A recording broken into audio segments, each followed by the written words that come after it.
is the crime, sir? Specifically. You asked me to answer. RICO is not a crime. It is a category. What is the It's a category of crime. What is... Hey, welcome to another edition of Is This Thing Working? Welcome to the show, everybody. Good morning, Denise. How you doing over there? I'm doing awesome on this Thursday. I hear you.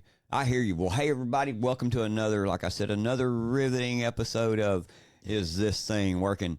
And hey, as you're listening to us today, please remember to share, tell your friends to follow us, and stomp that like button each and every chance you get. We're on all social media platforms. We're on Rumble. We're on YouTube. We're on X. We're on Truth. We're on Facebook. We're on Substack. We also have a website that just come out. Bear with us. So go to the website. It is called isthisthingworking.com. It's a work in progress, and it will get better as we continue to learn and improve. And we thank you for all your support. So let's get this thing rolling here. What do we got going on the Hill today? Oh, we're going to start with a tweet that came through this morning from Representative Marjorie Taylor Greene, best known as MTG by her friends and fans. But this bill is going to be so much fun, and she was very unhappy with it. She says... Talking about the omnibus bill. Talking about the omnibus. The minibus is what she's calling it. The minibus, which was released at 2:32 a.m., and it's 1,012 pages of $1 trillion in taxpayer dollars. That's amazing to me. That amount of money is just catastrophic. Think about this. I can't even really wrap my head around looking at a stack of $1.2 trillion. Me neither. But even the bigger challenge would be to look at that stack and then figure out how you're going to spend all this damn money. Right. And be okay with it. Yeah. You know, and do it with a straight face. I mean, this is taxpayer money right here. Yeah, and think about this. $1.2 trillion could, if you were to split that between everybody in our country, each of us would have the money to live the rest of our lives. I know. So I don't understand why government has gotten so high that now it costs $1.2 trillion to pay for it. It's ridiculous. Yeah. But she goes on to say, are we supposed to be voting on it tomorrow morning under suspension with no amendments allowed, with the super scary government shutdown deadline threat looming tomorrow at midnight? You know, I'm getting kind of tired of the super scary shutdown deadline thing. That's them and their narrative. That is. It's all the time. So I totally get what she's talking about. You know, we do need to shut down the government when you're approving $1.2 trillion bills. When you're already $34 trillion in debt. That's exactly right. Yeah, when you're already operating on that. And she goes on to say it takes 27.8 hours for the average reader to read 1,000 pages. I guess we are supposed to just pass it first and then find out what's in it, like Nancy Pelosi says. This comes after months and months of hardly any effort to pass single-issue appropriation bills, while 3 continuing resolutions continuing Pelosi's budgets were passed. I totally get what she's talking about here, because every single time we're promised over and over that they're going to do these appropriation bills, and they don't do them. They never do them. They sign the omnibus. We keep on moving forward. Oh, this will be the last time. We promise this will be the last time. And then they'll also pat us on the head and pretend like they're going through these bills. Exactly. And here's another thing that she brought up, talking about the super scary shutdown. Let me tell you something. In my opinion, and from what I've seen on X, anytime Speaker Mike Johnson jumps on Twitter and he begins his spiel about bipartisanship and working together to pass these bills, to do this, to do that, do you know what? I'll bet you 90% of the responses that he gets on this is not support for him, is not support for the bills, is not support for any of that. 90% of the posts and the replies that people give to him tells him, shut the government down and close our border. Do it now. That if you do that, I guarantee you every other thing that you're wanting done on that hill will get done immediately when you come back after your shutdown. I guarantee it would be. Listen to the people. Yes. And you know what? We need to have a government shutdown because we need to be heard. So what we're asking you to do today, and they're supposed to vote on this bill on Friday, but we're asking you to please contact your representative now. And if you have any problems whatsoever getting the information, you can download the Bill Blaster app in the App Store. They have it on iOS and on Android now, and you can download it and just type in your representative, and it goes straight to their phone numbers. Contact them immediately. You know, so because this is very important, and this money, and it's not just that the bill has come out, but we're already finding out what's in it. Already, there is $300 million in it for Ukraine. Already. It says right here, at least $300 million in additional funding for Ukraine in this minibus. This legislation is not a win for Americans. And this is from Representative Andy Ogles, who put a copy of the bill that this is on X. And you're more than welcome to go look at that. But we will put it on our Rumble so you can see it. Yeah, do you want to read it? You want me to? I'll read it. Yeah, go ahead. Open it up here where I can read it a little bit better. My eyesight ain't no good. You know that. Yes. But in the omnibus bill, and this is what she's talking about the $300 million, again, going to Ukraine. It's in section 8148. And this is what it says. It says, of the amounts appropriated in this act under this heading, quote, operation and maintenance, defense-wide, end quote. Okay. Now that you understand operation maintenance defense-wide is in quotes, let me go back and read this so that it makes sense to you. Section 8148, of the amounts appropriated in this act under the heading operation and maintenance defense-wide for the Defense Security Cooperation Agency, $300 million to remain available until September 30, 2025, shall be for the Ukraine Security Assistance Initiative, provided that such funds be available to the Secretary of Defense with the concurrence of the Secretary of State to provide assistance, including training, equipment, lethal assistance, logistics support, supplies and services, salaries and stipends, sustainment and intelligence support to the military and national security forces of Ukraine and to other forces or groups recognized by and under the authority of the government of Ukraine, including government entities within Ukraine, for the replacement of any weapons or articles provided to the government of Ukraine from the inventory of the United States. That's crazy. Let me tell you something. This bill right here just says, we don't give a damn what you people think here in America. We don't give a damn about your border. We don't give a damn about taking $300 million and securing our own. We give a damn about taking $300 million and securing Ukraine's border. If that doesn't make your damn blood boil, I don't know what does. I don't either.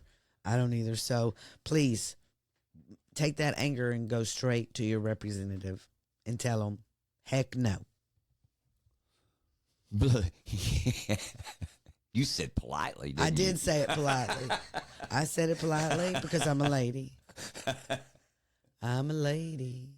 And then Kari Lake did something great yesterday. As always? I love Kari Lake. Me too. We're going to talk about Kari Lake because she makes us smile. Let's do it. She's pretty cool like that. Kari Lake running for Senate in Arizona.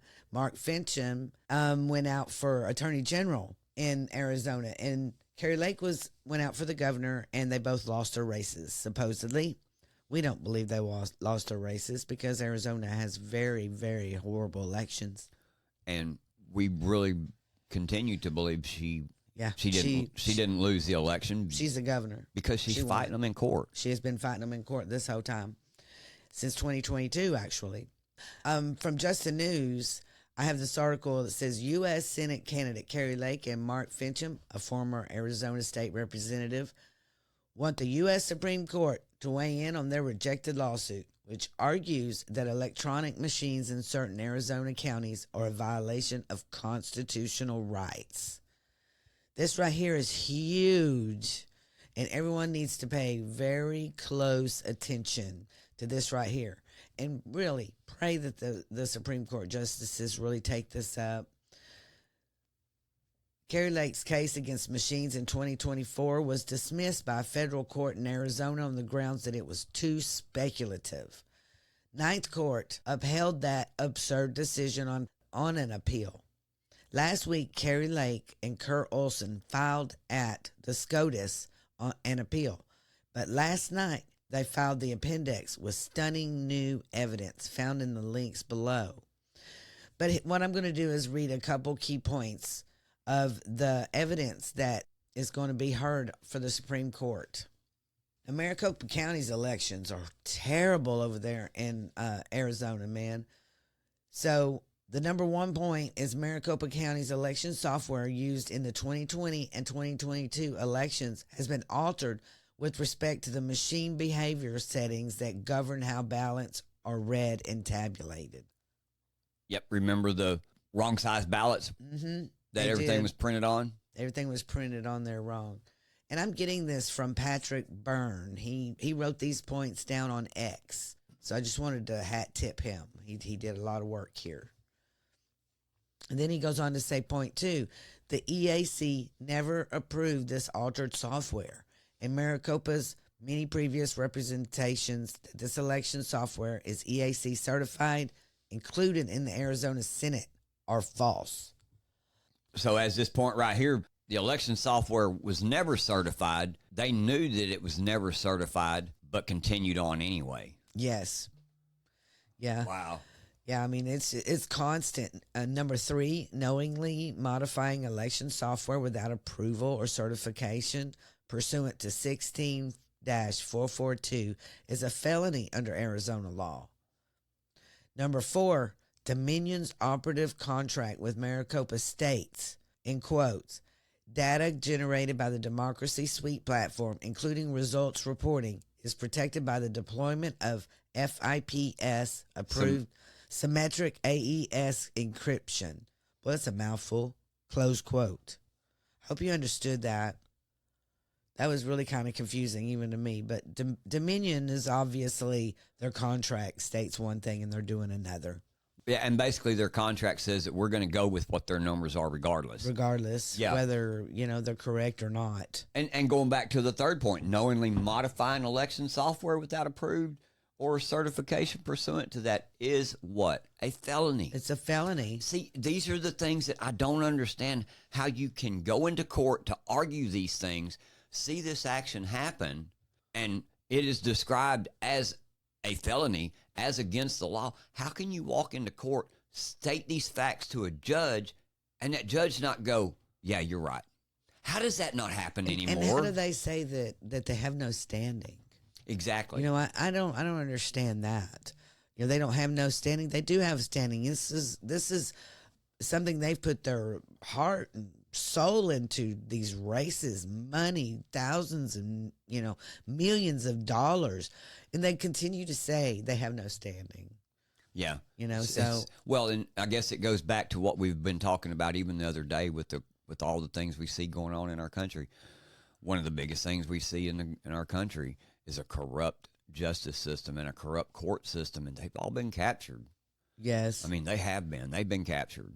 But, and it goes on to say here, but given all these findings, none of these machines can be trusted to give reliable results in 2024.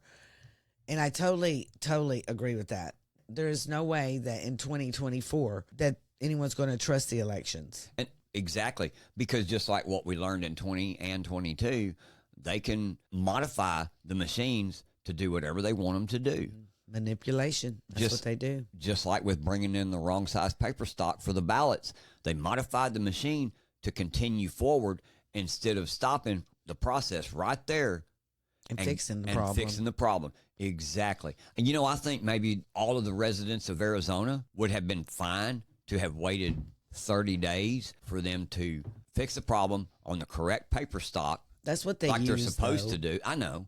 But But wouldn't you think that the people would be more open to that, other than the circus and the chaos that ensued on that day? Because they had people walking in the polling station going, "I want to vote," and they couldn't vote, and they're trying to redirect them to go to other polling stations. It was just nuts, total man. chaos. But that's what they feed off of, is the chaos. Yeah. The more chaos, the more you're not paying attention. Exactly. I mean, you could have literally, knowing all those problems were going on, you could have made a statewide announcement at that given point in time and said, "Hey, look, we have a situation that has happened with all of this. We're going to do nothing right now. Hold your vote. Let's wait 30 days. Let's get this fixed. The moment that we get this fixed, we will call for the election, and we will do this the right and proper way." God, man, I just don't understand how it can't be any easier. I know. I totally get that. I mean, this Kari Lake thing is really important, so we need to keep our eye on it. It's she's been through a lot. She's been through a lot of lawsuits, so let's just keep our eye on it. But we're going to go and talk about something that we don't talk about very often. Let's get, what are we doing? The border. Oh. Yeah. Something we don't talk about very often? No, we talk about the border. We talk about the border quite a bit, but we don't talk about this, how it affects the legal migrants that are here in America. We don't really touch on that too often. And so I come across this article from National Pulse, and their legal migrants are finally speaking out. And it makes my heart sing, because honestly, this is the problem that is going on here in America. Legal immigrants in the U.S. are voicing rightly concerns and have anger with the invasion of illegal immigrants. Under the Biden government, 2 legal U.S. immigrants, Mohammed Hassan from Pakistan, Sabine Durden-Coulter from Germany, aired their grievances with President Biden's open border policies while speaking with Fox News on Tuesday. "Every time the government has asked for a piece of paper, we provided it in a week or less. And every time, the response has been nothing but silence," Hassan told the news network. The legal immigrant from Pakistan has attempted for 4 years to have his wife join him in the U.S. after he took almost 2 decades to attain citizenship. Hassan said he has exhausted all available avenues for assistance, having contacted his congressman, senator, and the White House with no help offered. This happens on a regular basis. Yeah. Notice he said 20 years. It took him 20 years to attain his citizenship. This is the problem with our immigration. Mm-hmm. This right here. And instead of fixing the laws that are on the books already, to help migrants to become illegal citizens. Yeah. 20 years. Why did it take him 20 years to become a citizen? That's do you almost, think? I know. And that's almost a third of somebody's life. Yeah, and he's waiting on his wife for 20 years to come over here. Well, for 4. Yeah, he's been waiting on her for 4, at least 4. But that's the point with that, I guess, is the fact that it's taken them 20 years, a third of their life, to even become a citizen here, to get things rolling, to make their life better. 20 years, that's ridiculous. We gotta figure out how to speed that process up. But what's the first thing we got to do to correct all these problems that we're talking about? We got to close the damn border. Close the border and stop the illegal migration coming over here. Yes, and that's the thing about this, is that, if you read a lot of the stories and you just kind of hang with that, you kind of almost feel like, well, all these people are coming over here, and all these that came over here before them, they support this too. And they really don't. We know a lot of Hispanic people and a lot of immigrants here, and they're against this completely. They're against an open border. They are. They hate it as much as we do. Yeah, the other lady that's mentioned in this article, Sabine Durden-Coulter, she migrated from Germany, as the article had said earlier. And it says that Sabine Durden-Coulter, who migrated to California in 1989 and became a citizen in 1996, echoed Hassan's sentiments, expressing her anger and disappointment at how the situation is unfolding in America.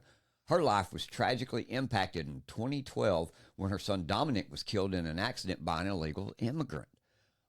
Common story that we're seeing all over the place. And this was in 2012. Exactly. During the the beginning of the second term of Obama. Yes. Yeah. And she goes on to continue. She goes on to say, I came the right way, and all I have left of my family is my son Dominique. His ashes, Durden Coulter told Fox News. People need to start speaking out, speaking up, because this is now affecting everybody, everywhere in the United States. I don't care where you live. It has to stop, and our government has really got to get it together. She added, I don't want to hear from another Angel family. I don't want to hear from another Angel mom crying while telling me her story. Man, that's so sad. It is. That's really sad. Yeah, it is. You know, and then that Lake and Riley, it just happened to her. She's an Angel family now. Her family is. Yeah, the mother and the son that got run over by the immigrant doing 70 miles an hour through Yes. and they got hit out in the middle of the street. You've got the Lake and Riley. You've got tons and tons and tons of stories. Stories, and not just that, is terrorists coming across our border. They're on the watch list. They're not even being fingerprinted, y'all. I mean, that's the sad part about all this. You know, they're not fingerprinting them. So terrorists are coming across. They caught one this morning. You know, I read about it. So it's continuing. So we really need to push the fact that legal immigrants over here are hurting more than anybody. Well, yeah, and that's the thing too with that is when those people come here to our country, they come here for a better life. They come here because there are more plentiful resources. They come here for a better economy. They come here to better themselves. From the start, I'm telling you, I've had no trouble with that. Closing our border doesn't mean we're shutting our border down and nobody's allowed to come in here ever. That's never what closing the border means. Close the border, like you said, is a necessity of our security apparatus. Closing the border is a necessity. Just like you said, they're not even vetting these people, man. Mm-hmm. They're just letting them come through. Yeah. Yeah, it's pretty sad. Hey, but we had some other stuff go on yesterday, too. And this is the stuff I've been waiting on for 4 years. I'm telling you, 4 years. The House Oversight Committee finally got Tony Bobulinski in there to give some testimony yesterday. Finally. Oh, my gosh. Man, God, dog. And, you know, Hunter didn't appear. He sounded like he was a little angry, having to wait for 4 years.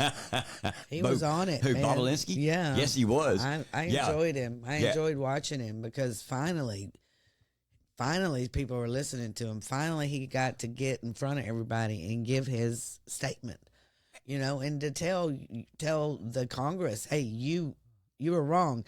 And the thing is, one thing I took away from it before we start all the clips, one thing I took away from it is he is angry at all of them. All of them. Not just one or two. That is exactly right. He does make a couple points about nobody. Nobody. Yeah. And you know what I mean? He's mad at the fact that he sat there and witnessed all of the criminal activity going on. He done what he believed was correct, which was to go to the law enforcement to show them, hey, they're breaking the law. President Biden is using his influence to help his son's business deals. His family is using their influence. So he's mad and he's irritated about this because he went to them. He tried to give them all of this information. And what did they do? They buried every bit of it. So let's listen. Hunter didn't show up yesterday, but Tony Bobulinski did. And he's immediately either irritated or just reeking with sarcasm. But I love it. Here we go. Right. So Tony Bobulinski savagely inquires, where's Hunter Biden? So here, check this out. This is funny. Should I allow Hunter to give his opening statement first? We'll, doesn't appear Mr. Biden showed up for his public hearing, so we'll recognize you, Mr. Bobulinski. Thank you, Mr. Chairman. That was so funny. Yep, savage. He's hilarious, man. He's funny. hilarious. And the day went serious, but it also went with some hilarity too, man. It was great. One of the funniest things that I've seen during this yesterday, one of the clips that I've seen, was AOC. She's an idiot. Here's her asking him to identify the crime that Joe Biden has committed. Check this out. And he does. He does identify it. She don't like it. And then she goes off on the stupid train. fact that he was sitting with me while I was putting together a Did business you deal. witness the president commit a crime? Is it your testimony today? Yes. And what crime have you witnessed? How much time do I have to go through it? It is simple. You name the crime. Did you watch him steal something?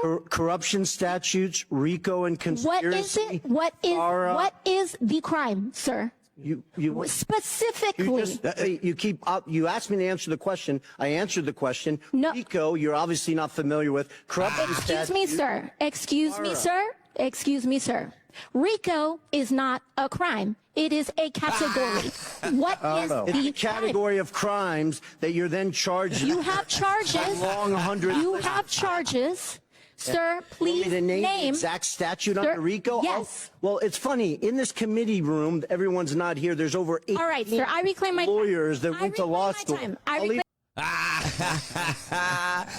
Now she's going to reclaim her time. Exactly. Like a dumb, not dumb. No, she's dumb. No, she is dumb. Because he got, if you had been paying attention to what he said before that, he said statutes. Yeah. He said corruption statutes. A category of crime. Yeah. Yeah, A category and then of crime. and then he goes and he says a category, right? Yeah. Because he said originally, if you listen to the whole thing, like in the beginning, he said corruption statues. And then she says, well, what kind? And he says, RICO. RICO. And then she says, that's a category. Well, that's the actual category he was talking about. What an idiot. Yeah.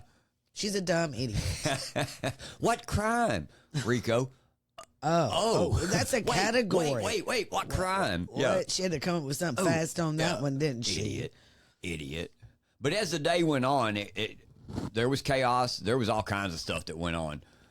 He messes with Ro Khanna yesterday, too. That was pretty cool. Check this out. In October 2020, I have messages I'm willing to produce to both the Democrats and the Republicans that Ro Khanna sent to me saying, you have always demonstrated to me that you're nothing but an honest with the highest integrity individual, and I was begging for him to go on CNN and tell the world in October 2020.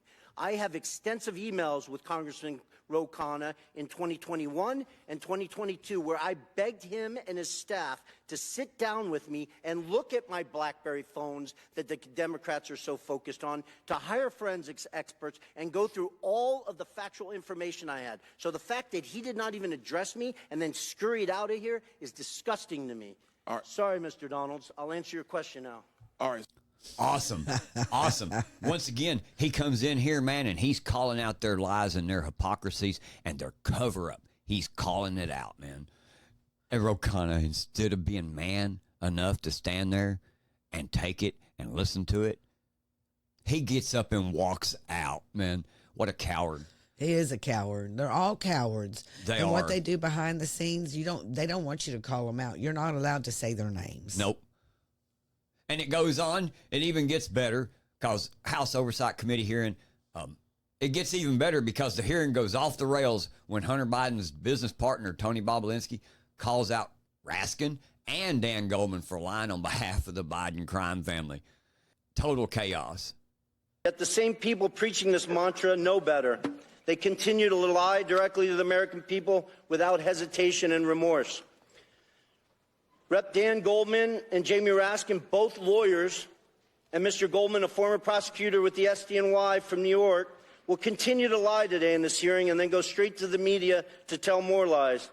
Hunter Biden's defense attorney, Abby Lowell, weaponizes letters to Congress to try to smear my name Mr. Chairman. misstate the cold hard facts Mr. Chairman. in an attempt to save his powerfully connected client and his father. I challenge Mr. Lowell to make those claims on national television so he can be held accountable for his lies. Prior to my successful business career, I was an officer in the United States Navy. At Navy's Elite Naval Nuclear Power Training Command, I later served as the command's chief technology officer. Here we go. Proceed. I apologize for the disruption from the Here we go. feed. Am I supposed to say it's my time, Mr. Raskin? Yeah. But please, Mr. Bobulinski, please Okay. come to order. Mr. Bobulinski, please proceed. Okay. Please proceed. I apologize for the disruption from the minority. Okay. Well, He Mr. said Chairman, from the it minority. saved his That's time, but hilarious. he called members of this committee liars, and I just want to know whether the order and decorum requirements of House Rule 11 apply to witnesses appearing before the committee. Oh my gosh. Cry baby. Does it apply or does it not? Check it out. Should I address? I don't.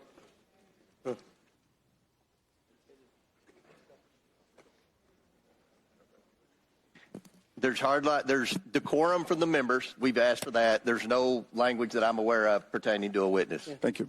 So don't make sure we didn't waste any of his time on the opening statement. Mr. Bobulinski, I'm sorry for the disruption. Please continue your opening statement. I think Mr. Raskin used. We'll make sure it's right. We'll make sure. Okay, great. I just want to restate, make sure the American people hear all these facts. Abby Lowell. Yep. Make sure we hear those facts. Because they once- are facts. Exactly. And it's funny that he called out Raskin and he called out Goldman and he called out Ro Khanna and he allowed AOC to make a fool of herself. And the rest of the time, it seemed as though the Democrats were more butthurt about the fact that he called them all liars than they were about the actual reason for the testimony. And instead of inquiring about questions about the testimony, this is what they do. Nothing more than deflection. It's the same old game they always pull, man. Same old game. And when they're stuck and when they're caught in their lies and in their crap that they're in, what's the one thing that they always revert to? Screaming and bullying and intimidation. Exactly? Yes. Exactly. Well, here's Representative Crockett trying to do just that. Of my time to Representative Crockett. Yes, I just want to make sure that I point out, and this is not a question, just in case you wanted to know, that on page 174 of your transcribed interview, line 9, it says, "This is an absolute lie," in reference to talking about the FBI. What you stated. I did not call the what was FBI stated agents right liars. before that was, I first said of all, they misstated I said that I'm or made speaking, and I did not mistakes. ask you a question. First of all, it doesn't say Tony Bobulinski told the FBI. This is a summary of 2 agents that took notes through my interview, and their summary apparently that they presented says Bobulinski first met in person with members of the Biden family at a 2017 meeting in Miami, Florida. This is an absolute lie. That is what it says. The final thing that I'm going to say is about this. What we have from Kim Buck, a Republican. I don't think that the impeachment of Biden is appropriate, and so House Speaker Mike Johnson's ability to talk me into staying here is Kim going Buck. to be about You know, the successful Republican and pretending to about be a talking me into Democrat? an unconstitutional impeachment. I'll let her have 30 seconds over. Chair now recognizes Mr. Burchett. Yeah. Yeah. Who? Kim Buck? The rhino? The one that just now resigned Yeah. from Congress? That's the best that they can pull. But because he wants the Republicans to have less people. yeah, she brings up something, a statement. Still, it's a leading statement. And with this leading statement, you would expect to get what from Mr. Bobulinski? A reply, correct? Yes. Then why holler down at him? Why try to shout him down? This is all that they do, man. They yell. They always manage to talk over you, around you, and they answer no questions at all without, like AOC, in the way she talks. Totally, they're bullies. Yeah, they They are. bully you. That's exactly what they've done. They talk down to you like you're nobody. Yep. You know what I mean? Bullying and intimidation. They thought that they could make him get quiet up there by scaring him or by bullying him. Yes. You know, and that's the thing. I would have told her fast. Yeah, anyway. Yeah. That's probably not safe for work. My reply would not be would be a not safe for work Right. reply. Not safe for the kiddos reply. Probably not safe for those in that House Oversight Committee. They would probably Right. have run me out of there at that point. They'd have been like, oh, Lord. But let's get to the serious part. Because just like I said earlier, like with Raskin, like with Representative Crockett, when they found something that they could use to deflect, then they wanted to try to push push the testimony and the hearing in the direction of it that way to focus on that. Oh, you called us liars. You called us liars. What are we lying about? What? Look, we're not lying about this. This is what they got into with this. But at least Bobulinski was determined enough to bring them back on point. And this is the most serious part of all of this. And right here, I got this post from Charlie Kirk yesterday, and I got the video from here. This is what Charlie says. He goes, former Biden family business associate Bobulinski begs Democrats on the House Oversight Committee to focus on how China infiltrated the highest office in America. That's what we're after, is the fact that the vice president used his position and his political influence to garner a deal for his son, and he done it working through China and through the Chinese government. Here's how that exchange went. About Mr. Goldman, we don't pay any attention to Mr. Goldman either, but is there anything that anyone said up here that you want to take about 55 seconds to respond to? It's tempting. I mean, my biggest appeal to everyone in this room is I wish you would spend the time focusing on the fact that the Chinese Communist Party infiltrated the White House of the United States of America through the Biden family. I don't say that lightly. It's not a joke. I was willing to die for this country, as was my father and both my grandfathers and my brother. This is serious, serious stuff. We should be asking how that happened. Take the Biden name and the Biden family completely out of it. How did the Chinese Communist Party infiltrate the White House of the United States of America? There you go.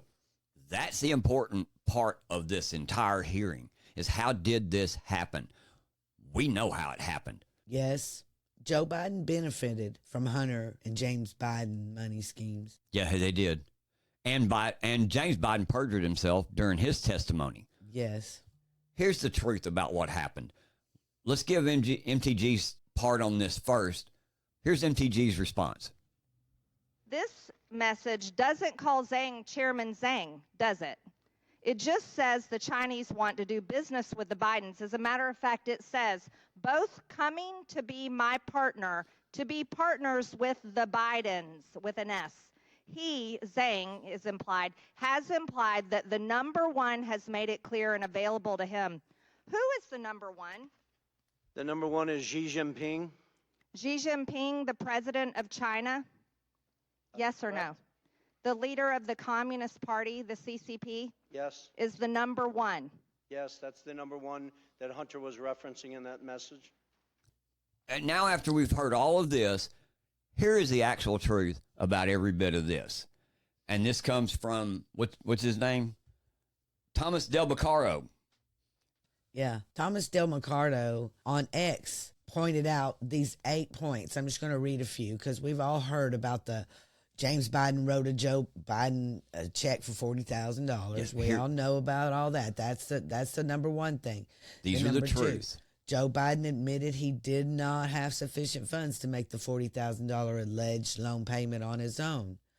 Number 3, Hunter Biden's company, Owasco, received money from CEFC China Energy, whose chairman, Ye Jianming, according to James Biden at one point, was the protege of Chinese President Xi Jinping. Number 4, Owasco paid money to James Biden. Number 5, James Biden admitted that the source of the funds he paid Joe Biden was the Owasco payment. Number 6, therefore, in fact, Joe Biden received the $40,000 alleged loan payment because James Biden received the $40,000 from Hunter's Owasco, which received the money from CEFC China Energy. You see where this is going? Number 7, thus, in fact, Joe Biden would not have received the loan payment, the loan repayment, but for the CEFC China Energy payment to Hunter, who gave money to James Biden. And number 8, simply stated, and therefore unquestionably, Joe Biden benefited from Hunter's relationship with CEFC China Energy, which, of course, Joe Biden fostered. And we're going to close with that truth right there. And we're going to close with this other truth that I'm going to add to it right here. Everything that is just talked about right here in October of 2020, during the presidential debate, President Trump brought this to light, and he looked across the stage and he looked Joe Biden in the face in the eyes, and he told him this was going on. Joe Biden stood there and lied through every bit of it. To you. To you, to me, to the world. He lied to every bit of it. And from that point forward, the media covered it up. Is this thing working? Rise up. Well, hey, everybody, that's it for today. Thanks for listening, and I hope you've enjoyed the show. Hope you've learned some things about what's going on around us in the nation and in your communities. You know, we couldn't do this without your continued support either. We appreciate all of you showing up, taking the time to listen to us today. So please, like I say, make sure to hit the like button, share our show with all your friends. We'll see you next time on Is This Thing Working? And as always, I'm James, and that's my lovely co-host over there, Denise. and we'll see you next time. We're out.